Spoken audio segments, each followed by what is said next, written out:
Buenas amigos y amigas de la historia, bienvenidos, espero estén bien.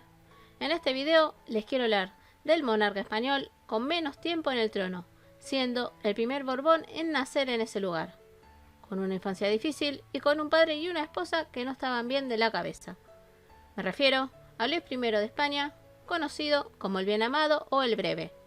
Si desean alguna biografía, solo me dejan un comentario. Este video está hecho por pedido de Sara Pérez Azul. Luis Felipe Fernando José nació en el Palacio del Buen Retiro, Madrid, el 25 de agosto de 1707, siendo el primogénito del rey Felipe V y de su primera esposa María Luisa de Saboya.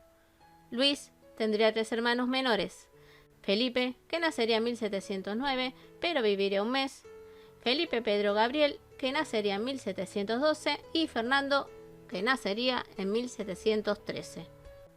El pueblo estaba emocionado y al nacer Luis fue aclamado por este, porque fue muy esperado y no se quería que volviese a haber una guerra de sucesión como había pasado antes con Carlos II de la Casa Austria, que no dejó descendientes. En 1709 lo proclamarían príncipe de Asturias, por lo tanto sucesor de Felipe V. Luis se estaba convirtiendo en un niño de cabellos rubios, alto y delgado. Aprendería francés y gozaba de buena salud, aunque en 1709 sufrió de varicela y se temía por su vida, pero por suerte pudo superarlo. Ya de niño tendría que sufrir la pérdida de su madre en febrero de 1714 a causa de la tuberculosis, tan solo teniendo 6 años. Su padre Felipe se dice que le afectó mucho la muerte de su esposa, pero igualmente se casó en diciembre de ese mismo año con Isabel de Farnesio, que le daría 4 hijos y 3 hijas.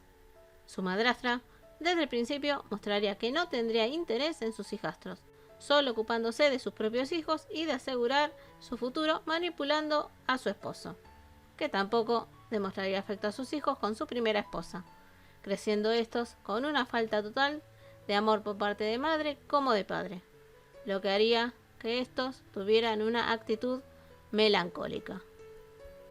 Luis fue creciendo junto a sus hermanos, formando una gran y linda amistad entre ellos, ya que prácticamente vivían encerrados. Pero, en diciembre de 1719, perdería a su hermano Felipe Pedro Gabriel, quedando solo Luis y su hermano Fernando, afianzándose aún más su amistad y confianza.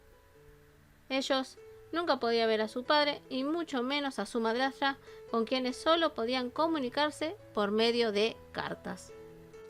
Su padre empezó a buscarle una esposa a su hijo y junto al regente de Francia, Felipe II de Orleans, se decide que se case con la hija de este y la tía de Luis, Luisa Isabel de Orleans. La unión fue el 20 de enero de 1722.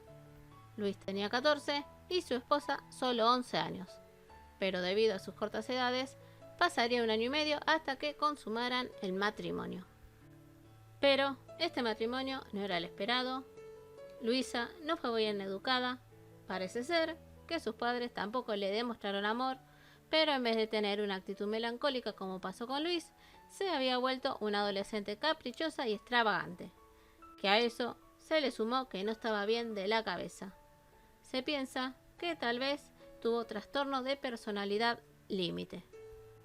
Luisa se desnudaba y jugaba así en los jardines del palacio.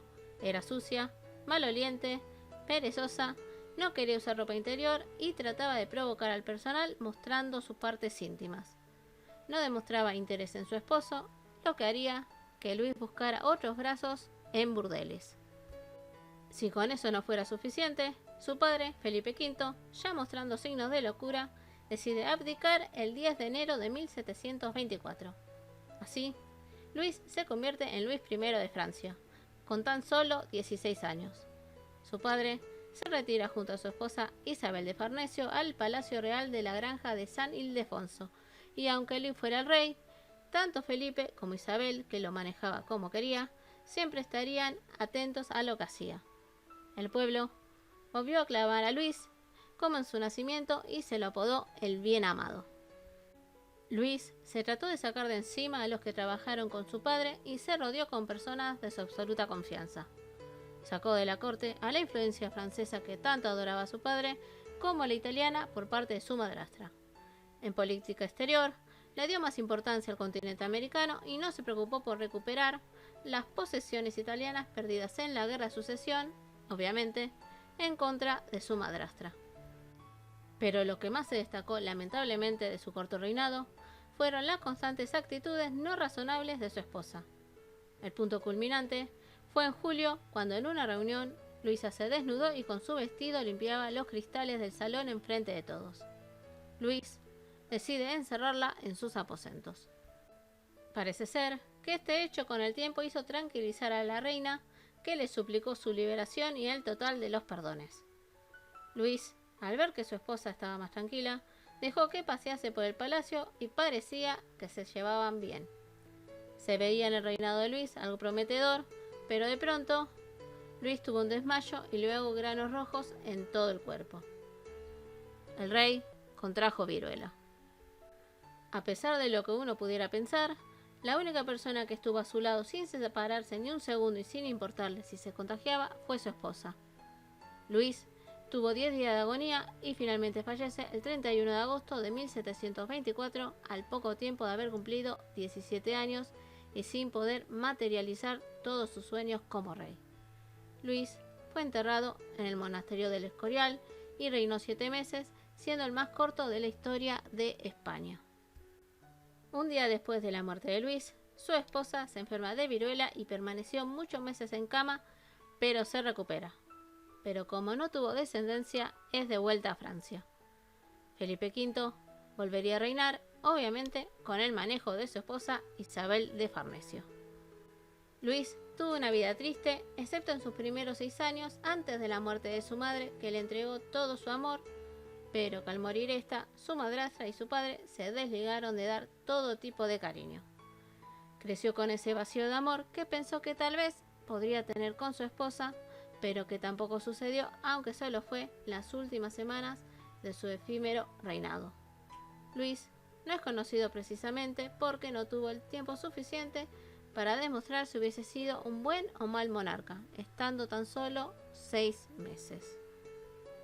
Bueno, amigos y amigas, ¿ustedes qué piensan? ¿Hubiera sido un buen monarca o no? Estaré atenta a sus comentarios. Muchas gracias por escucharme y si desean alguna biografía, solo me escriben.